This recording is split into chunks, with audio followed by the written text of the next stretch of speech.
حمدا لرب خصنا بمحمد وأنقذنا من ظلمة الجهل والدياجل. الحمد لله الذي هدانا بعبده المختار من دعانا إليه بالإذن وقد نادانا. لبيك يا من دلنا وحدانا. صلى الله وسلم وبارك عليه وعلى آله. الحمد لله الذي جمعنا في هذا المجمع الكريم والحمد لله الذي جمعنا في هذا الشهر الكريم. الحمد لله الذي جمعنا في هذه المناسبة الكريمة، ونعن الله وإياكم بنور نبينا محمد صلى الله عليه وسلم في الدنيا والآخرة. أرنا وإياكم نبينا محمد صلى الله عليه وسلم رؤية ويقظة وفي البرزخ وفي يوم القيامة. Limpahan puji kehadirat Allah Subhanahu wa Ta'ala yang maha luhur, yang maha melimpahkan rahasia keberkahan di bulan-bulan tertentu yang padanya terlimpah keluhuran yang lebih. Keluhuran Allah tidak pernah berhenti berpijar, tidak pernah terbenam bagi hamba-hambanya.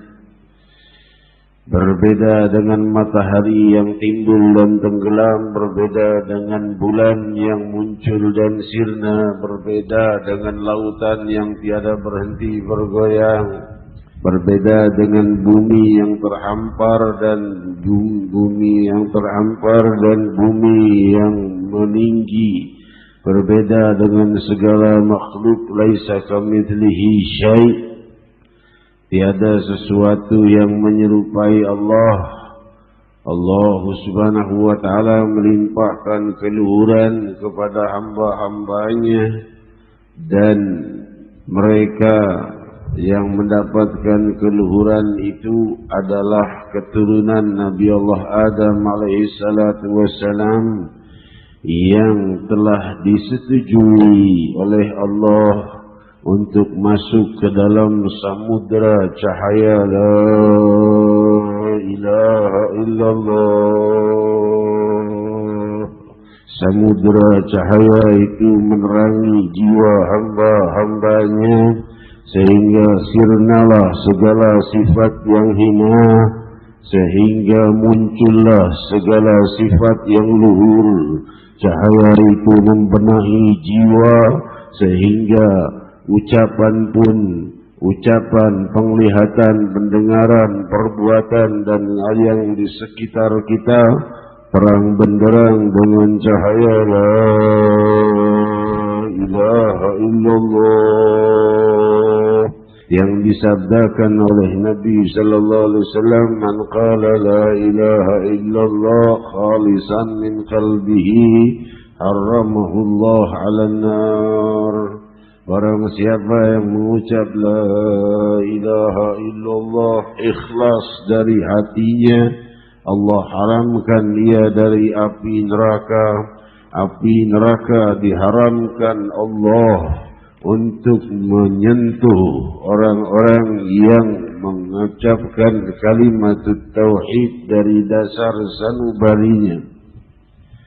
Oleh sebab itulah, dengan kebesaran dan keagungan kalimat la ilaha illallah, berpijar cahaya kemuliaannya di bulan mulia ini, di bulan terang benderangnya kalimat la ilaha illallah, kalimat yang dirangkum di dalam suatu rangkuman luhur, yaitu berupa ibadah salat yang dihadiahkan Allah kepada kita di bulan Rajab, dan undangan tunggal untuk makhluk, satu-satunya makhluk tunggal yang paling mewarisi cahaya la ilaha illallah, paling terang benderang dengan cahaya la ilaha illallah, dan terpilih sebagai satu-satunya makhluk yang memimpin orang-orang yang terang benderang dengan cahaya la ilaha illallah, Sayyidina Muhammad. Maka oleh sebab itu kita membaca hadis Nabi kita Muhammad sallallahu alaihi wasallam, bahwa Rasul sallallahu alaihi wasallam mengajarkan ini, dan ini juga sudah sering hampir selalu kita baca di setiap malam Selasa, Namun sebagian banyak yang bertanya, kok ucapannya beda, bukan la ilaha illallah Muhammad Rasulullah. Riwayat dari mana tuh ucapan kayak begitu? Diulang-ulang banyak di majelis Rasulullah, majelis Rasulullah sallallahu alaihi wasallam ini. Maka banyaknya pertanyaan itu layak kita jawab agar diketahui oleh hadirin hadirat untuk tenang dan yakin bahwa yang kita amalkan kesemuanya sejalan dengan apa yang diperbuat oleh guru kita, guru mulia kita yang mengajari kita kalimat ini di saat kita mengadakan acara event besar kita di Monas untuk mengajarkan kalimat ini diulang-ulang selama 3 kali. Dan itu sebenarnya bukan ajaran guru mulia saja sanadnya terputus di situ, tapi justru sanad bersambung hingga Rasulullah sallallahu alaihi wasallam. Ucapan itu bukan ucapan yang mengada-ngada. Di majelis Rasulullah bikin hal yang aneh-aneh. Orang udah kenal la ilaha illallah Muhammad Rasulullah, bikin lagi kalimat lain diucapkan dan diucapkan bersama-sama. Ini hal yang diajarkan oleh Rasulullah sallallahu alaihi wasallam sebagaimana diriwayatkan Sayyidina Abdullah bin Abbas radhiyallahu anhuma. Kita baca bersama-sama. An Ibn Abbas radhiyallahu anhuma anna Rasulullah sallallahu alaihi wasallam kana yaqulu indal karbi la ilaha illallahul azimul halim la ilaha illallah rabbul arshil azim لا إله إلا الله رب السماوات ورب الأرض ورب العرش الكريم.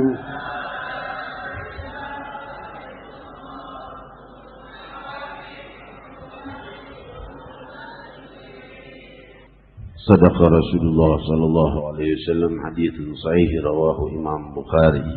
Kalimat ini diajarkan oleh Rasul sallallahu alaihi wasallam indal karb, yaitu di saat datang musibah. Jika dalam kesulitan, maka Rasul mengajarkan kalimat ini, maka dengan cahaya keluhuran la ilaha illallah, maka musibah itu akan tertepis bagaikan debu yang tertiup angin, dari angin yang dahsyat, dari angin yang keras, angin yang sangat kuat, dari hembusan kalimat la ilaha illallahul azimul halim, yang berarti tiada Tuhan selain Allah al-azim, yang maha agung, al-halim, yang maha berlemah lembut, yang maha berkasih sayang. La ilaha illallah rabbul arshil azim, Rabbul Arshil Azim, yang maha memiliki arsy yang agung. Dan Rabbus Samawati, yang terakhir la ilaha illallah Rabbus Samawati wa Rabbul Ardi wa Rabbul Arshil Karim. Tiada Tuhan selain Allah. Telah kita pahami makna kalimatnya sedikit, sungguh sedikit yang kita pahami dari makna kalimat la ilaha illallah. La ilaha illallah Rabbus Samawati wa Rabbul Ardi wa Rabbul Arshil Karim, yang maha menguasai, memiliki dan mengasuh bumi, langit dan arsy yang agung dan mulia. Hadirin hadirat yang dimuliakan Allah,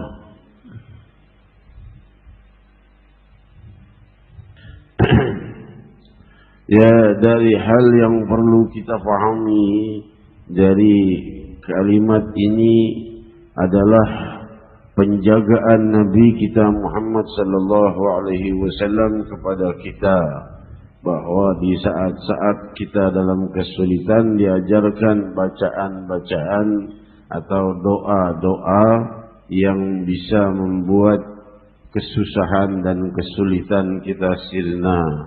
Berapa banyak kesulitan yang sirna dan dicabut oleh Allah sebab orang itu mengamalkan kalimat ini. Kalimat ini diajarkan oleh Rasulullah sallallahu alaihi wasallam dan kini sampai ke telinga kita yang sanad keguruan kita, bersambung kepada guru mulia kita, dari guru ke guru, dari Al-Hafidh kepada Al-Hafidh kepada Al-Hafidh hingga Imam Bukhari sampai kepada Rasulullah sallallahu alaihi wasallam.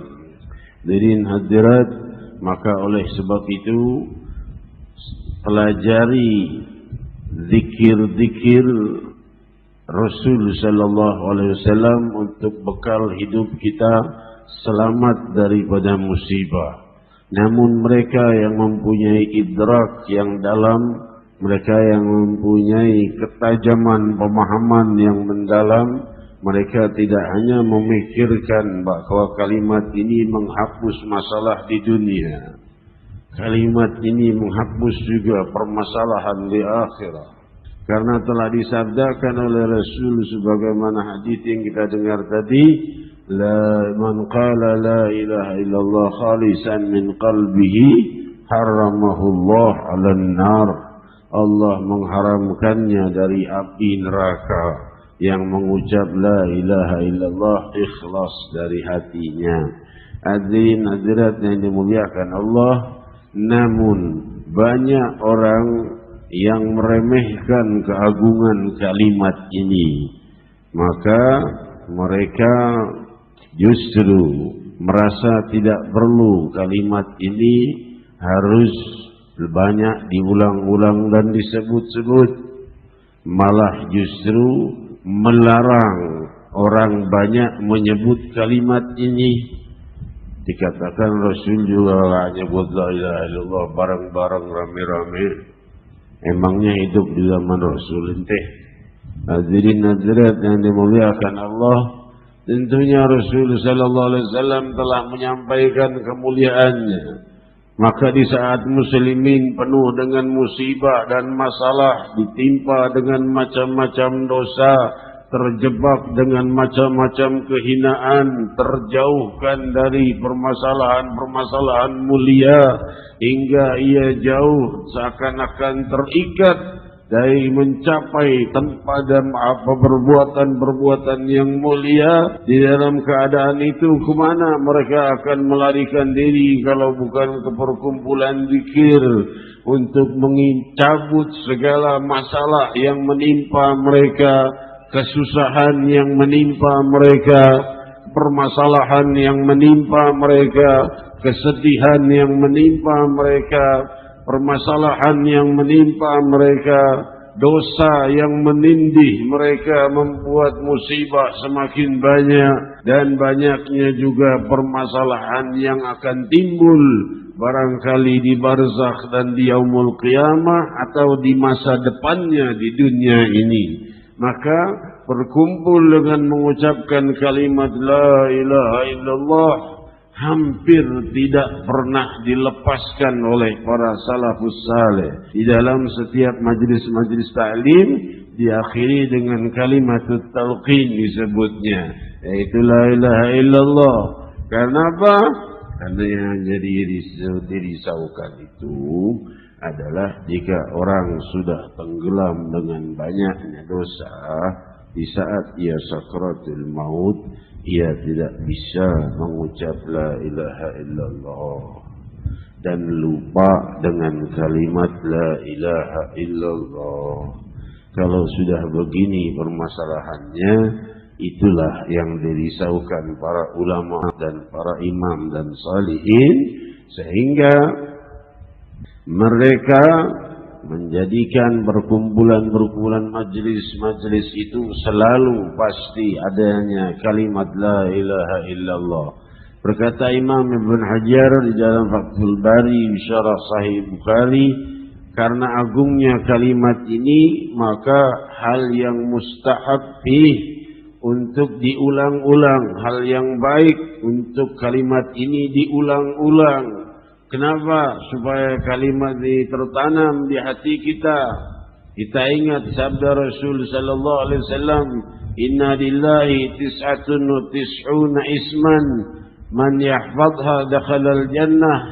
Demikian diriwayatkan di dalam Sahih Bukhari, Allah mempunyai 99 nama yang tercantum di Al-Quran. Barang siapa yang menghafalnya masuk ke dalam surga. Maka kita berpikir cukup menghafal saja, nggak usah ibadah yang lain. Bukan itu maksudnya. Maksudnya orang yang menghafalnya itu berarti yang sering menyebutnya, berarti sering memanggil nama Allah, berarti ia banyak hafal karena terus ia menjaga hafalannya, berarti sering menyebut nama Allah. Makin sering ia menyebut nama Allah, makin ia lebih banyak ingat pada Allah. Makin dia ingat kepada Allah. Kalimat itu kan masing-masing punya makna. Maha lembut, maha kasih sayang, maha melimpahkan rahmat, maha besar siksaannya, maha murka dan lain sebagainya. Ia akan maha berwibawa, maha agung, maha luhur, maha melimpahkan kemudahan. Hal-hal seperti itu, hadirin hadirat yang dimuliakan Allah, akan membuat ia banyak berbuat yang baik dan meninggalkan hal-hal yang hina. Maka oleh sebab itu cahaya 99 nama Allah itu jika ada di hati kita akan banyak menjaga kita daripada hal-hal yang hina, dan di saat wafat kalimat itu yang menguasai hati kita. 99 nama Allah cahayanya akan melingkupi dan menaungi kita seakan-akan kain kafan dengan cahaya nama Allah Subhanahu wa taala ia dimakamkan. Hadirin hadirat yang dimuliakan Allah, kita mengingat juga satu peristiwa yang perlu kita ingat di awal bulan Rajab adalah peristiwa perang Tabuk yang terjadi pada akhir Jumadil Tsani dan awal Rajab. Demikian sebagian ulama menyampaikan. Pada tahun 9 Hijriah. Tahun 9 Hijriah ini tahun 10 Hijriah Rasulullah tahun 1 tahun setelah kejadian perang Mu'tah pada Jumadil Ula. Ketika Sayyidina Ja'far bin Abi Talib, Sayyidina Zaid bin Harithah dan Sayyidina Abdullah bin Rawaha radhiyallahu anhum majma'in wafat di Mu'tah. Setahun kemudian terjadi lagi kabar sampai kepada Rasul bahwa pasukan Romawi akan masuk ke Jaziratul Arab melewati Tabuk. Maka Rasul saat itu dalam keadaan sulit. Diriwayatkan di dalam Sirah Ibn Hisham, Rasul mengumpulkan para sahabat, "Hai, siapa yang bisa membantu? Untuk apa? Barangkali punya kelebihan kuda, atau punya kelebihan keledai ataupun onta, atau punya kelebihan harta, atau dia seorang yang mempunyai senjata simpanan yang banyak, pedang barangkali, perisai dan lainnya yang bisa dijadikan modal dan juga mungkin simpanan makanan yang banyak." Karena perjalanan ke Tabuk perjalanan yang terjauh dari ghazwahnya Rasul sallallahu alaihi wasallam, sangat jauh menuju Tabuk ini.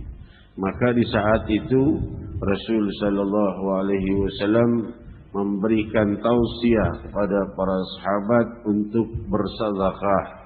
Maka yang pertama kali menjawab di saat para sahabat diam adalah Sayyidina Utsman bin Affan bin Nurain radhiyallahu anhu wa arda. Ia berkata, wahai Rasulullah, dariku 1000 dinar. 1000 dinar, dan riwayat 100 dinar. Riwayat 1000 dinar uang emas dariku ya Rasulullah untuk biaya keberangkatan perang Tabuk. Maka Rasul sallallahu alaihi wasallam meneteskan air mata dan berdoa, mengangkat tangannya kepada Allah seraya berdoa, Allahumma rda an Utsman fa inni anhu radhi. Wahai Allah, ridailah Utsman bin Affan, sungguh aku ridha padanya. Maka saat itu persiapan keberangkatan menuju Tabuk pun segera disiapkan. Perjalanan Rasulullah sallallahu alaihi wasallam adalah menahan kelompok pasukan Romawi menyerang Jaziratul Arab melalui wilayah Tabuk. Karena wilayah Tabuk adalah pantai. Di saat itu Rasulullah sallallahu alaihi wasallam ingin menahannya jangan sampai masuk apalagi ke wilayah muslimin mengarah ke Madinah. Maka berangkat untuk ditunggu langsung di pantainya. Berangkatlah di saat itu, keberangkatan pada bulan Jumadil Tsani, dalam riwayat lain di bulan awal Rajab. Maka yang menyatukan riwayat ini mengatakan kejadian itu keberangkatannya di akhir Jumadil Tsani dan di awal bulan Rajab karena perjalanan yang jauh. Rasul sallallahu alaihi wasallam berangkat dan memerintahkan Sayyidina Ali bin Abi Thalib karramallahu wajhah untuk tetap berada di Madinatul Munawwarah. Maka Sayyidina Ali bin Abi Thalib diam, ada sedikit kekecewaan, tambah lagi orang-orang berkata, ya engkau wahai Ali, pemuda yang mempunyai kemampuan membela Islam, yang mempunyai kehebatan di dalam peperangan, ternyata ditugaskan untuk jaga perempuan dan anak-anak di Madinah. Maka Sayyidina Ali yang masih sangat muda saat itu tidak tahan mendengar ucapan itu, segera mengambil senjatanya dan pedang dan perisai dan baju perangnya. Lalu ia mendatangi Rasul sallallahu alaihi wasallam, ya Rasulullah, ataraktani ma'ar rijal wan nisa. Wahai Rasulullah, kau berangkat perang dan akan kau tinggalkan aku di sini bersama anak-anak kecil dan wanita. Maka diriwayatkan di dalam Sahihain Bukhari dan Muslim dan lainnya bahwa berkata Rasul sallallahu alaihi wasallam, ala tarda ya Ali an takuna minni bimanzilati Harun min Musa. Apakah kau ridha wahai Ali, pangkatmu atau derajatmu di sisi Allah bagaikan Nabi Harun yang membantu Nabi Musa? Akan tetapi illa annahu laisa nabiyyun ba'di. Cuma masalahnya tidak ada nabi setelah aku. Jadi kalau ada nabi setelah aku, Sayyidina Ali bin Abi Thalib telah disabdakan oleh Rasul sallallahu alaihi wasallam, derajatmu denganku sangat dekat. Begitulah cara Nabi sallallahu alaihi wasallam menenangkan pemuda yang penuh dengan semangat juang ini agar tidak patah hati atau kecewa dan merasa diremehkan atau merasa tidak bisa ikut mendapatkan pahala jihad. Dan beliau ingin selalu melindungi Rasul, namun Rasul tahu peperangan Tabuk ini tidak peperangan yang besar.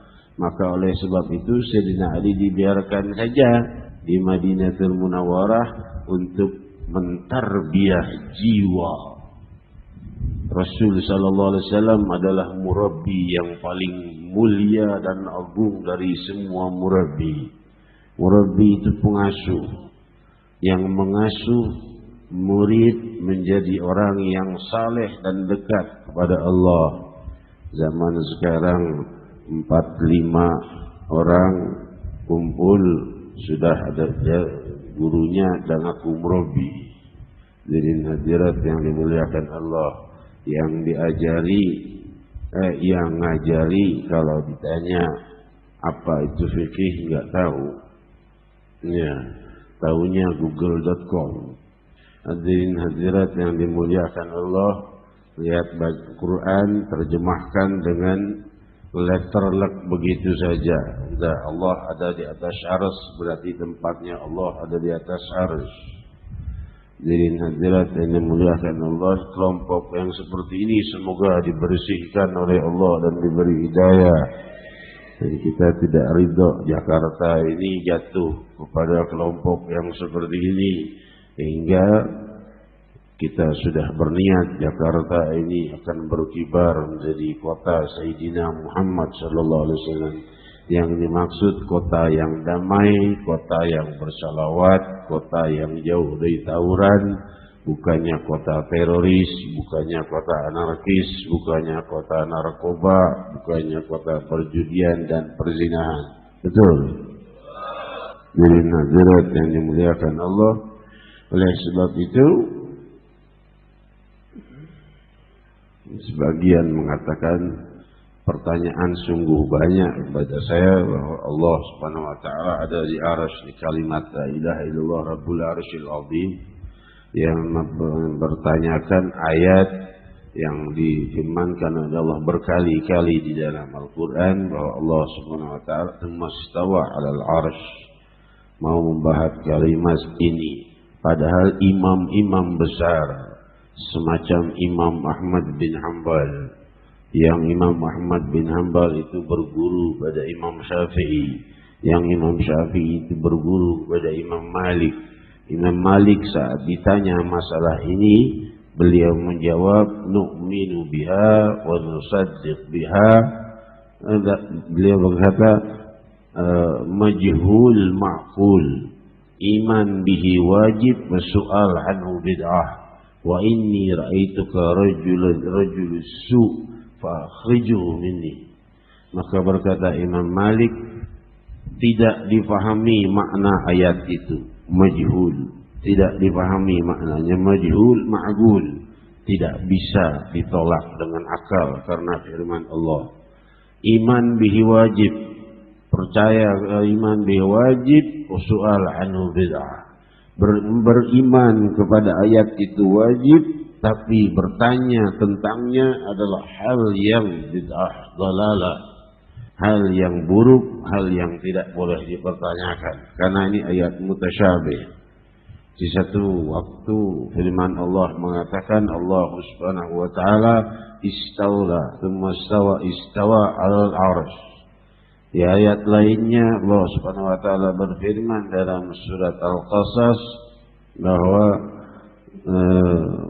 walamma nudiya min syati'il wadi fil buq'atil mubarakati min syajaratin ayyaqulu ya Musa inni ana Allah rabbul alamin. Ketika Allah menurunkan wahyu pada Nabi Allah Musa, maka di saat itu Allah Subhanahu wa taala menyeru di lembah Tursina yang suci, dari salah satu pojok di tempat yang dilimpahi keberkahan, dari salah satu sudut terdengarlah, coba kaum ibu yang membawa anaknya ditenangkannya. Di majelis yang banyak disebutkan hadis-hadis Rasul, tidak pantas untuk membawa anak yang suka ribut di majelis. Jadi hadirat yang dimuliakan Allah, diterbitkan kru. Jadi hadirat yang dimuliakan Allah, Imam Malik bin Anas bin Malik, jika di majelis beliau dibacakan hadis, ada orang yang mengangkat suara, orang besarkah atau orang kecilkah, maka berkata Imam Malik, keluarkan orang ini. لا ترفعوا أصواتكم فوق صوت النبي ولا تجهروا له بالقول كجهر بعضكم لبعض. Jangan sekali-kali mengangkat suara di atas suara Nabi Sallallahu Alaihi Wasallam. Antahbata, seperti kalian boleh saling mengangkat suara satu sama lain. Antahbata a'malukum wa antahbata a'malukum wa antahbata a'malukum wa antum la tashurun. Jatuh seluruh amal pahala kalian tanpa kalian sadari. Imam Malik berkata, itu ayat bukan hanya untuk di hadapan Rasul saja, tapi setiap orang membacakan hadis layak orang itu mendengar. Jika ia bersuara, kena ia hadis itu. Karena apa? Dalilnya riwayat Sahih Bukhari. Sayyidina Umar bin Khattab ketika melihat dua orang keras mengangkat suara di Masjidin Nabawi, riwayat Sahih Bukhari, Sayyidina Umar bin Khattab berkata pada salah seorang sahabat, panggil dua orang itu. Sayyidina Umar bin Khattab berkata, "Minin antumah, dari mana kalian berdua?" Maka berkatalah orang itu, "Min Taif." Oh, dari Taif. "Lau kuntuma min hadzal balad min hadzal balad la uja'tukuma tarfa'an aswatukuma fi masjidin Nabi sallallahu alaihi wasallam." Untung kalian dari luar kota. Kalau kalian dari sini, kalian akan kucambuk karena berani mengeraskan suara di Masjidin Nabi sallallahu alaihi wasallam. Pada Rasul sudah wafat, Sayyidina Umar berbuat seakan-akan Rasul sallallahu alaihi wasallam tetap di Masjidin Nabawi. Demikian hadirin hadirat yang dimuliakan Allah. Dilanjutkan, maka doa untuk Sayyidina Ali, tenanglah Sayyidina Ali, dan dia kembali ke Madinatul Munawwarah. Setelah ia kembali ke Madinatul Munawwarah, maka di saat itu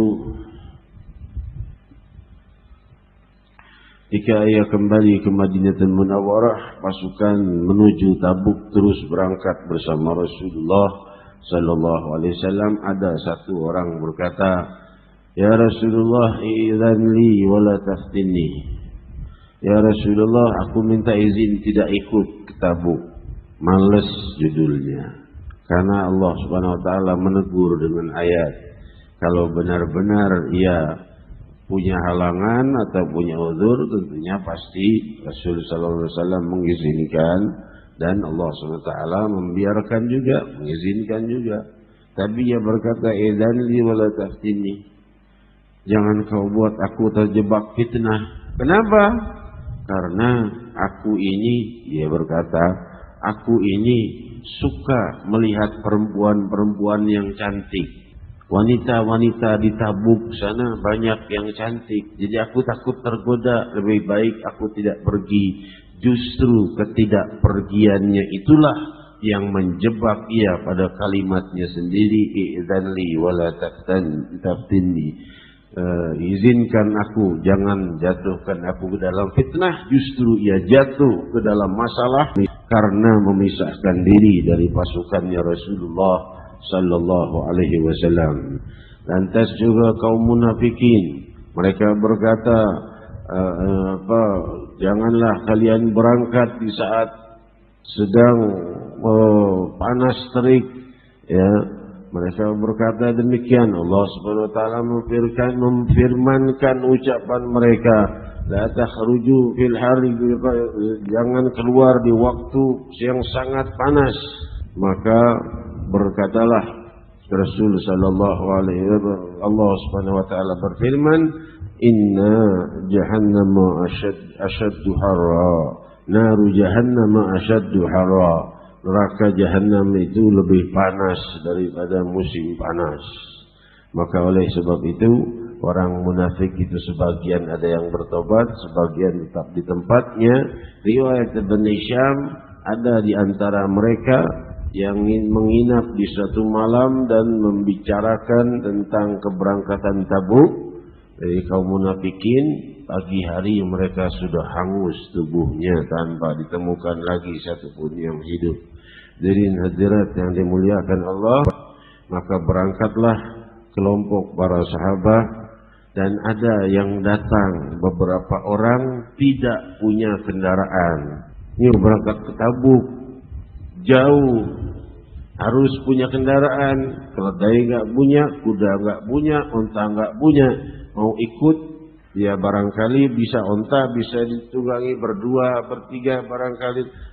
Dia datang, Sahih Bukhari, Rasulullah SAW bersabda, "Wallahi la ahmilukum." Demi Allah, aku tidak akan bisa membawa kalian.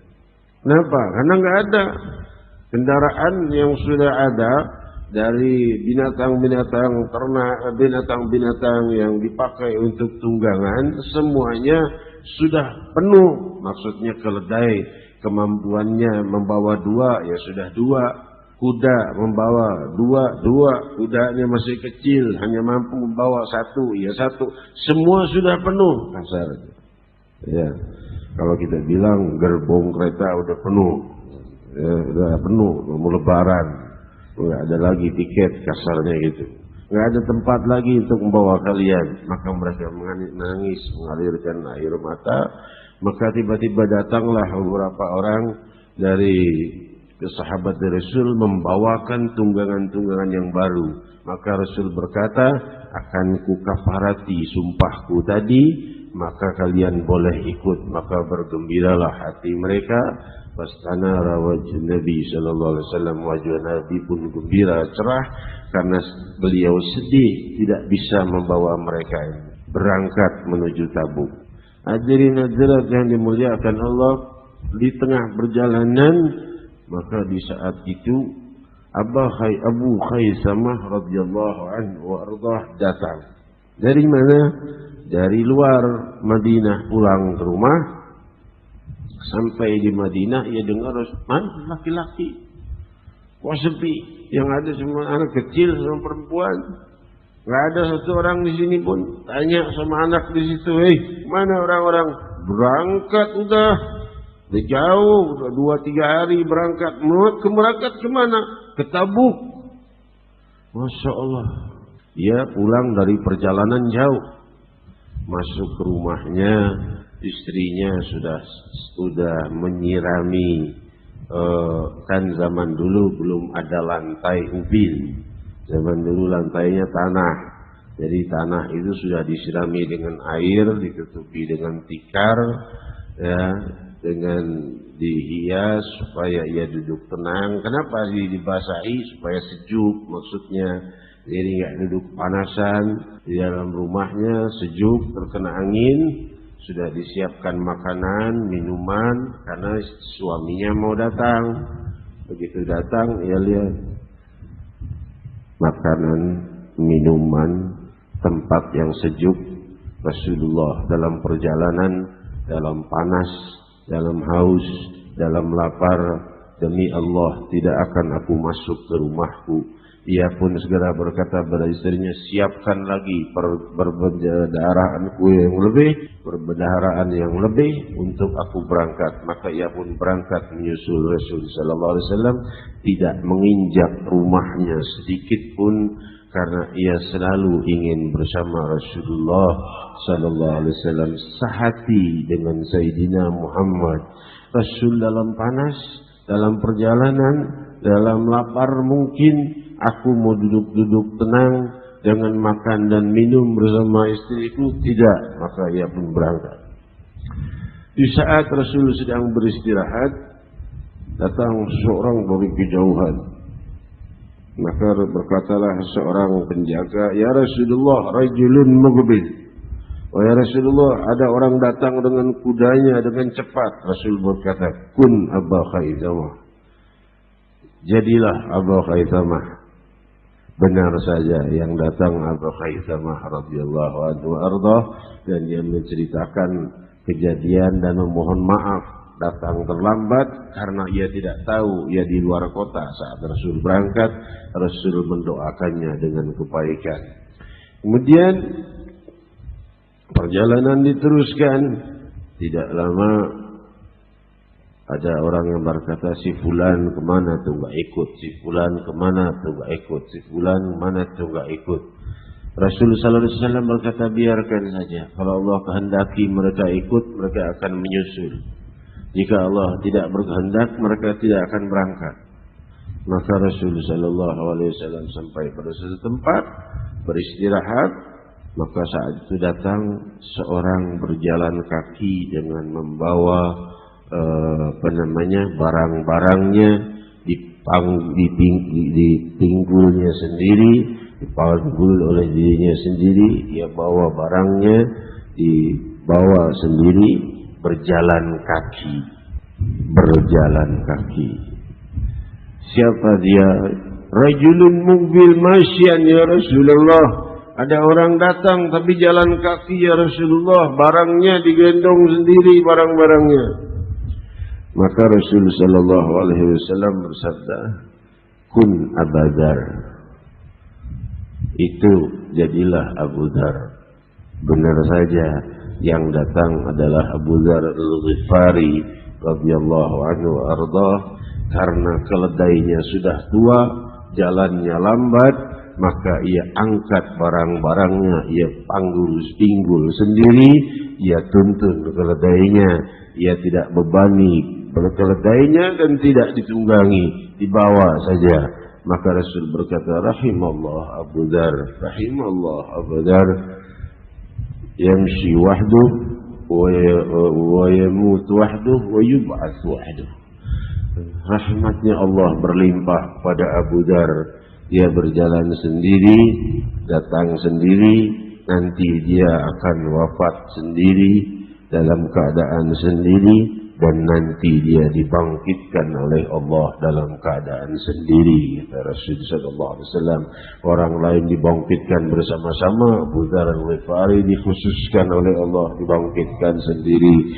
Radhiyallahu anhu wa ardah ala Abu Dzar Al-Ghifari. Hadirin hadirat yang dimuliakan Allah, maka Rasulullah sallallahu alaihi wasallam di suatu perjalanannya itu kehilangan keledainya di saat menginap. Keledainya lepas.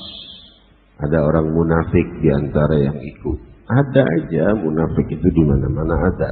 Iya. Di zaman Rasul ada, malah ikut perang Tabuk dia munafik ikut juga. Di pikirannya kalau orang munafik kan kalau masuk situ ya nanti kan kalau menang, wow hartanya Romawi itu seperti apa? Kan begitu pikirannya. Maka oleh sebab itu orang-orang munafik ikut. Ada di antara orang munafik ini berkata, ya katanya Nabi bawa kabar dari langit. Ini untanya hilang, nggak tahu kemana. Dia sendiri nggak tahu untanya hilang. Masa yang begini disebut Nabi? Katanya bawa kabar dari langit, untanya hilang, nggak tahu kemana. Dia bicara dengan seseorang. Dia berdua dengan Abu Umarah radhiyallahu anhu warḍah. Umarah ini mendengar ucapannya, pergi kepada Rasul, orang lagi melaporkan kepada orang lagi mendengar Rasul menyebut ucapan itu. Ada orang yang berkata di antara kita bahwa aku ini Nabi membawa kabar dari langit, tapi tidak tahu di mana posisi ontaku berada karena ontaku hilang. Aku tahu, aku tidak mengetahui kecuali apa yang diberitahu oleh Allah, dan ontaku berada dalam keadaan terjepit dan terjebak di salah satu pepohonan di wilayah tempat ditunjuk oleh Rasul. Maka marahlah Abu Umarah ini radhiyallahu an pada temannya yang munafik yang dibawa satu tunggangan dengan Rasul. Dia berkata, mulai sekarang kau jangan ikut denganku, turun jalan kaki. Gak usah ikut lagi, kalau gak pulang sana ke Mekah.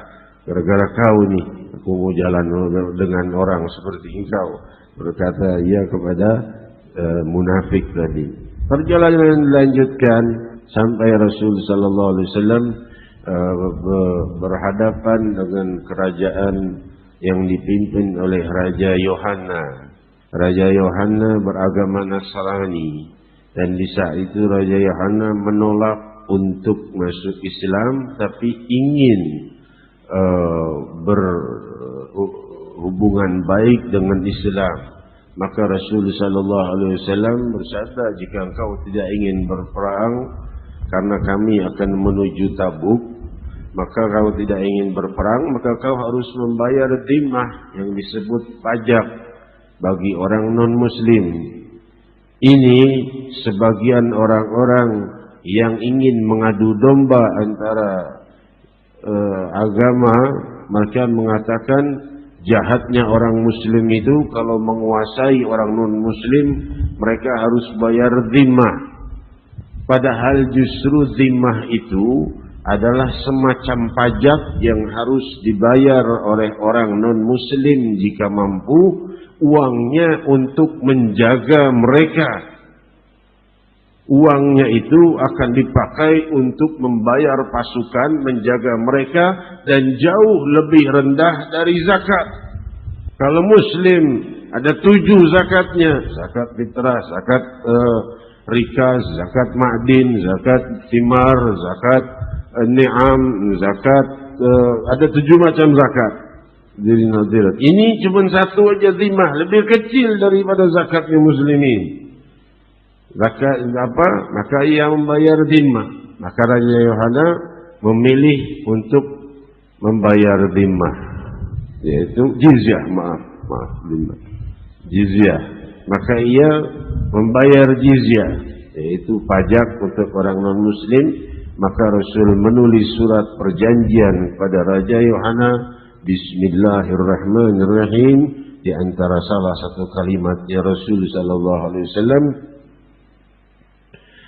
sufunuhum wa sayyaratuhum fi sufunuhum wa sayyaratuhum fil barri wal bahri fi lahum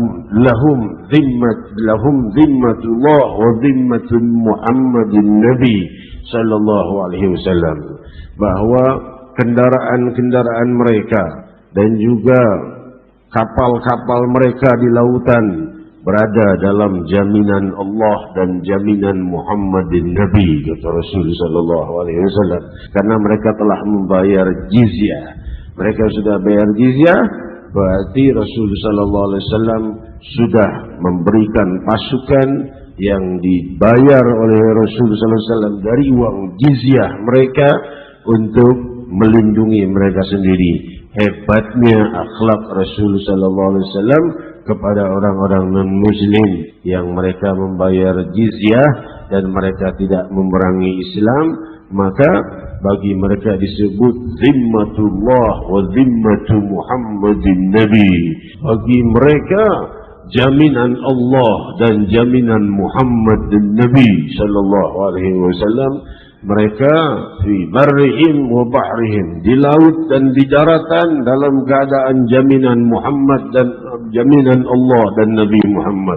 Hadirin hadirat, Raja Yohana telah menyerahkan jizyah, maka Rasul sallallahu alaihi wasallam memerintahkan Khalid bin Al-Walid di satu malam untuk menemui Raja Uqaidar di wilayah situ dekat dengan Tabuk. Raja Uqaidar, kau datangi ya Khalid, akan kau temui dia keluar hanya dengan 2-3 orang. Rasul sudah mengetahui kabarnya. Rasul sallallahu alaihi wasallam mengetahui kabar itu, maka Rasul sallallahu alaihi wasallam tidak ingin peperangan terjadi dengan antara Raja Uqaidar. Rasul berkata, kau pergi ke istananya, dia akan keluar hanya dengan adiknya atau saudara syagiknya, yaitu saudara kandungnya yang bernama Hasan kalau tidak salah dalam riwayat Ibn Hisham. Maka di saat itu tangkap. Maka Khalid bin Walid bersama beberapa muslimin datang turun melewati benteng, keluar mendekati istana dan melihat betul lagi keluar Raja Uqaidar sedang kebingungan karena dia ini orang yang suka menangkap kerbau-kerbau yang buas, ya, kerbau-kerbau yang buas, dia orang yang sering menangkapnya.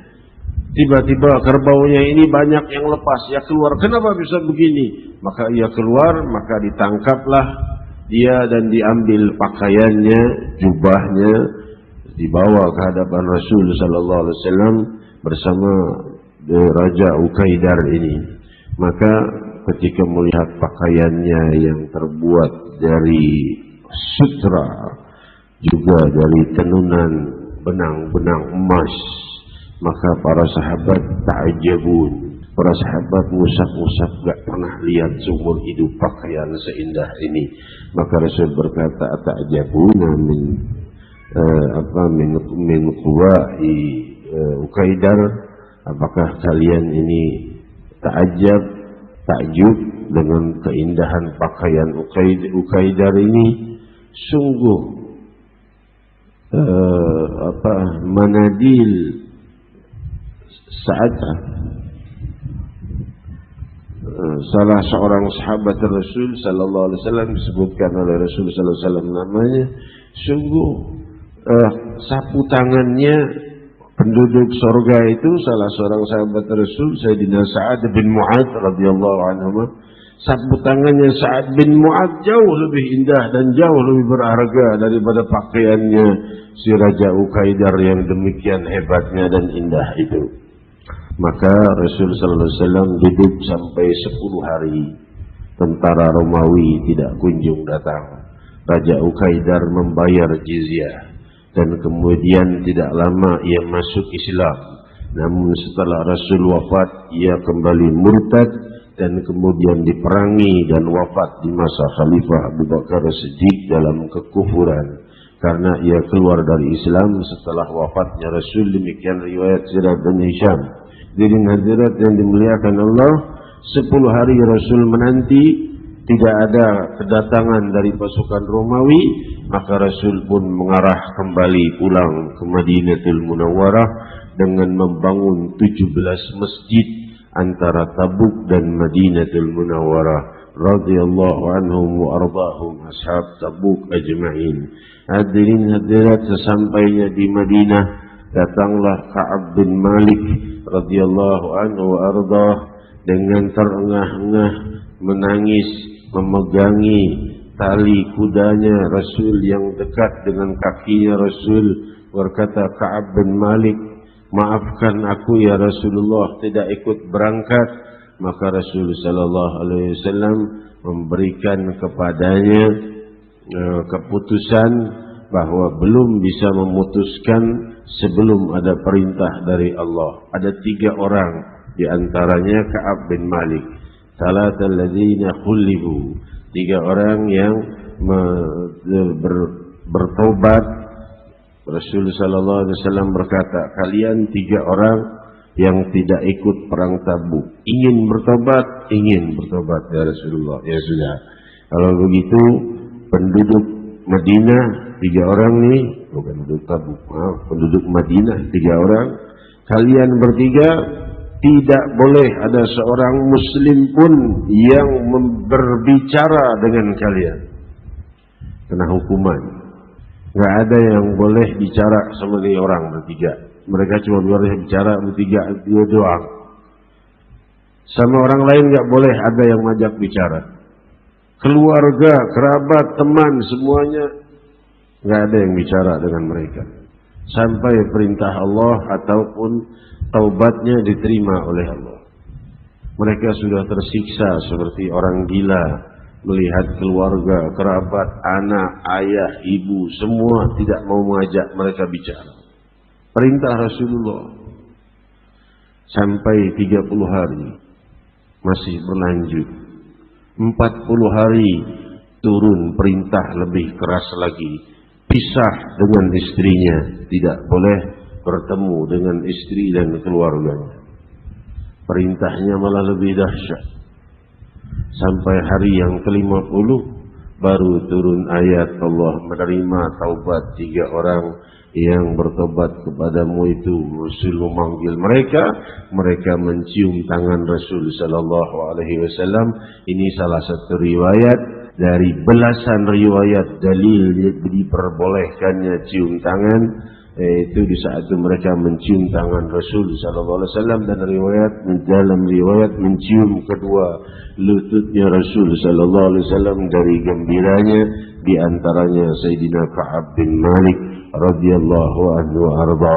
Hadirin hadirat, kita tidak berpanjang lebar, kita ucapkan juga selamat kepada tamu kita dari Malaysia yang saat ini meliput dari televisi dan radio Malaysia, meliput acara ini.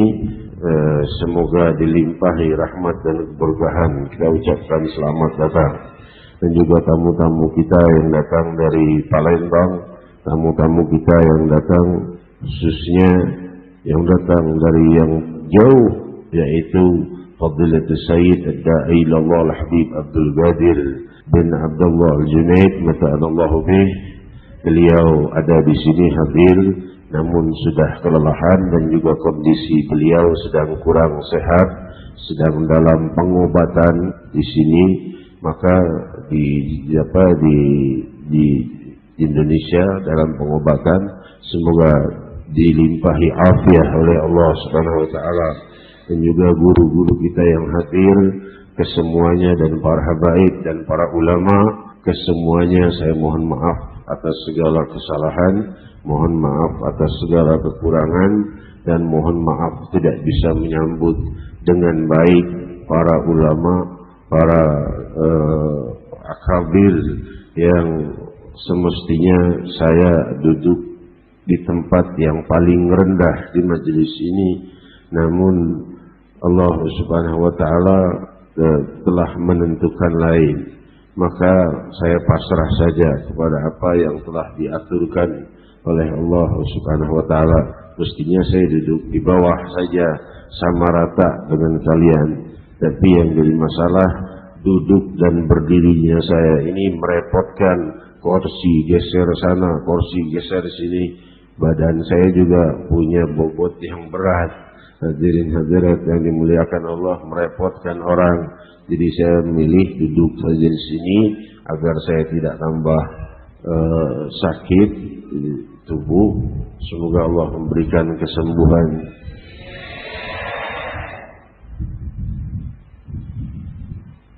(27 Rajab menjelang di hadapan kita, semoga acara kita sukses. Isra Mi'raj Nabi Muhammad sallallahu alaihi wasallam di tanggal malam 27 Rajab, tepatnya 16 Juni, Sabtu 16 Juni 2012 di Monas, insyaallah bersama Ad-Da'i ilallah Al-Habib Ali bin Abdurrahman Al-Juhri. Beliau adalah salah satu murid yang paling utama dari murid-murid guru mulia. Beliau ini masyhurnya sudah mendunia, benua Eropa, benua Amerika, benua Asia, dan benua Australia.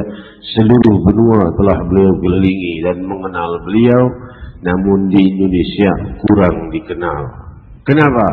Karena di Indonesia sering tiap tahun dikunjungi guru mulia. Adabnya kepada gurunya, merasa kalau sudah gurunya sering kunjung ke Indonesia, apalah gunanya dirinya datang ke Indonesia. Tak cukup wilayah lain beliau yang mengitari dari tawadu dan adab beliau kepada guru. Namun tahun ini dengan instruksi dan persetujuan guru mulia, beliau hadir di malam Isra Mi'raj Nabi Muhammad SAW yang insyaallah kita adakan di Monas. Namun waktu beliau yang sangat singkat, beliau mengatakan kedatangan saya cuma 1 hari 1 malam saja. Beliau mengatakan demikian. Insyaallah acara kita sukses dan Allah berkahi dan Allah limpahkan keberkahan bagi yang hadir dan yang tidak hadir. Dan bagi yang hadir dan yang tidak hadir, saya mintakan agar turut membantu dengan segala cara menyebarluaskan acara ini. SMS yang kau kirimkan barangkali harganya Rp250 atau Rp50 atau Rp100, itu semua hal yang remeh di dunia ini, tapi itu besar nanti. Karena itu adalah salah satu bukti cintamu pada Sayyidina Muhammad sallallahu alaihi wasallam, bukti bahwa kau peduli pada dakwah Nabi Muhammad sallallahu alaihi wasallam. Apalagi kalau seandainya SMS-annya dengan nomor yang sama-sama gratis, masih enggak mau ngabarin juga sama teman kelewatan lo. Jadi hadirat yang dimuliakan Allah, kenapa saya ngomong begini? Karena kita sekarang nggak banyak bikin baleho. Dulu bikin baleho sampai 40 majelis Rasulullah. Kalau ada event besar 40 baleho kita bikin. Kalau sekarang udah kebanyakan baleho, ya balehonya baleho pilgub lagi. Akhirnya nanti dikira saya mau jadi gubernur juga lagi. Jadi hadirat yang dimuliakan Allah, yang pantas jadi gubernur kan Habib Ja'far, bukan saya. Ya. Kalau saya pakai kursi roda, masa gubernur pakai kursi roda?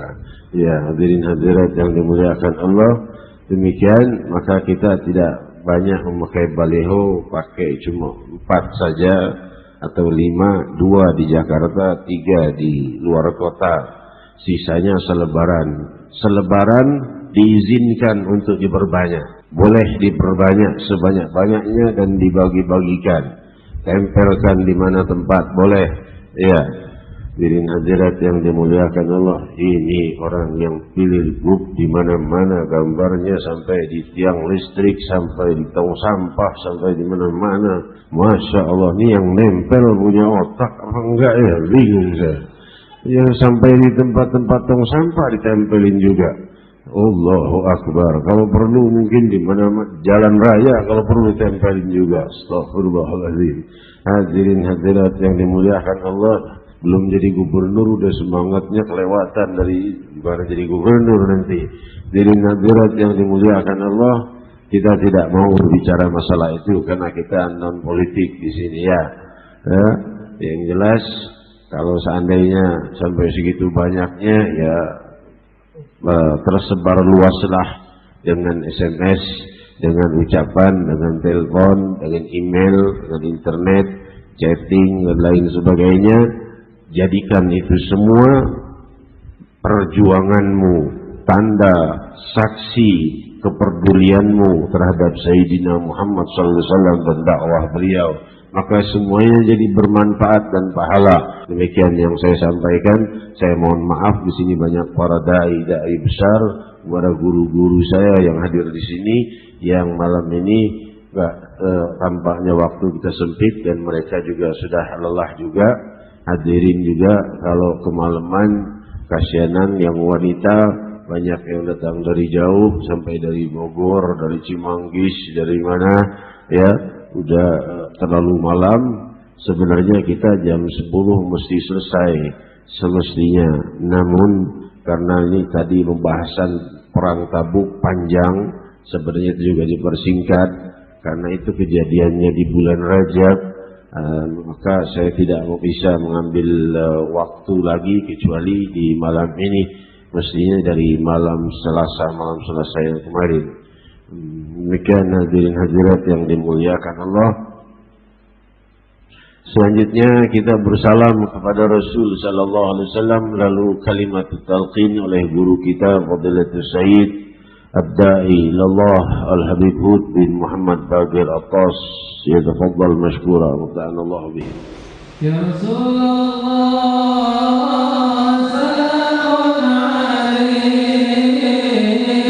ya Rafi'al syaa'i wa daraji.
doa penutup dan kalimat talqin dari guru kita.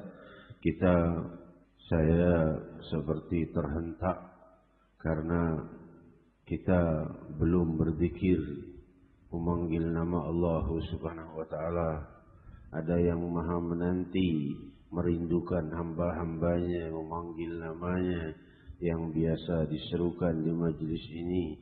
Namun malam ini tadi saya terlupakan sebelumnya, maka kita berzikir bersama memanggil nama Allah, menenggelamkan seluruh hajat kita di dalam samudera kedermawanannya dan menenggelamkan segenap sisa usia kita dan kehidupan kita di barzakh dan akhirah di dalam samudera cahaya la ilaha illallah.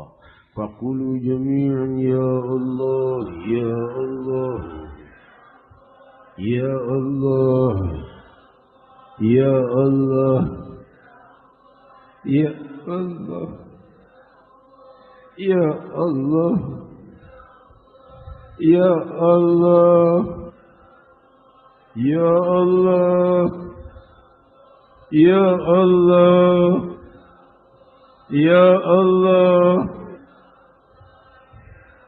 Kau mengingatkan kami agar tidak meninggalkan memanggil namamu dengan zikir jalalah.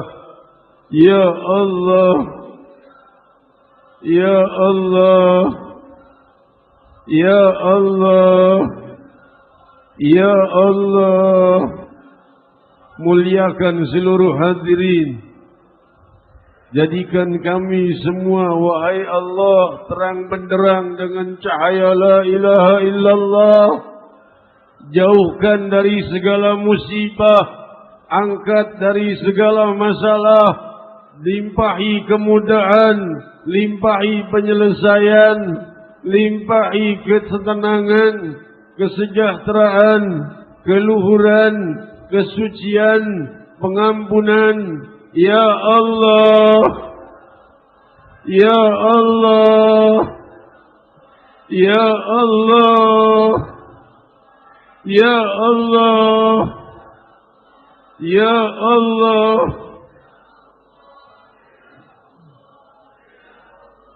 ya Allah, ya Rahman, ya Rahim. La ilaha illallah.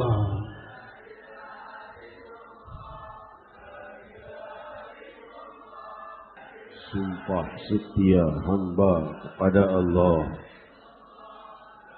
Sumpah setia hamba kepada Allah.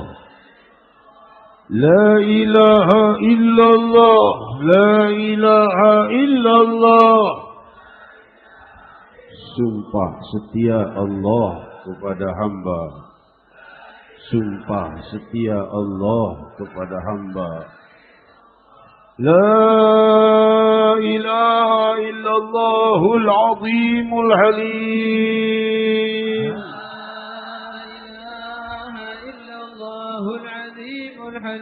La ilaha illallah Rabbul arshil azim.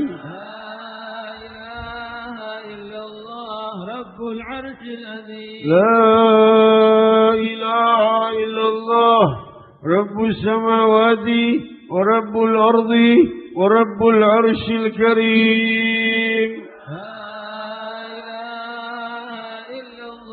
Rabbus samawati wa Rabbul ardi wa Rabbul arshil karim.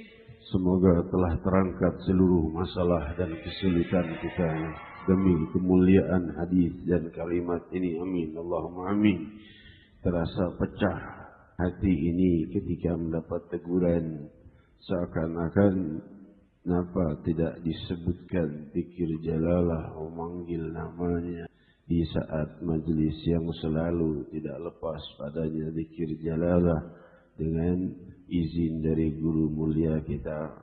Maka hal ini mengguncang dan menghantam jantung demikian kerasnya, maka kita ditagih untuk terus mengucapkan ya Allah, ya Allah. Di majlis begini mudah-mudahan di banyak tempat kita selalu diingatkan Allah untuk selalu menyebut namanya, mengingatnya, yang dengan itu terbuka kebahagiaan dunia dan akhirat, kemudahan dunia dan akhirat. Habib Hud, guru kita yang kita muliakan, saya mohon maaf memohon daripada waktu doa. Selanjutnya kita pasrahkan waktu dan tempat kepada beliau untuk memimpin doa penutup dan kalimatul talqin, yang mana beliau terima salatnya dari ayahnya, dari guru sampai kepada pemimpin la ilaha illallah Muhammad Rasulullah sallallahu alaihi wasallam. كان رسول الله صلى الله عليه وسلم أفضل ما بث أنا والنبيون من قبلي لا إله إلا الله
سبحانك اللهم وبحمدك أشهد أن لا إله إلا أنت أستغفرك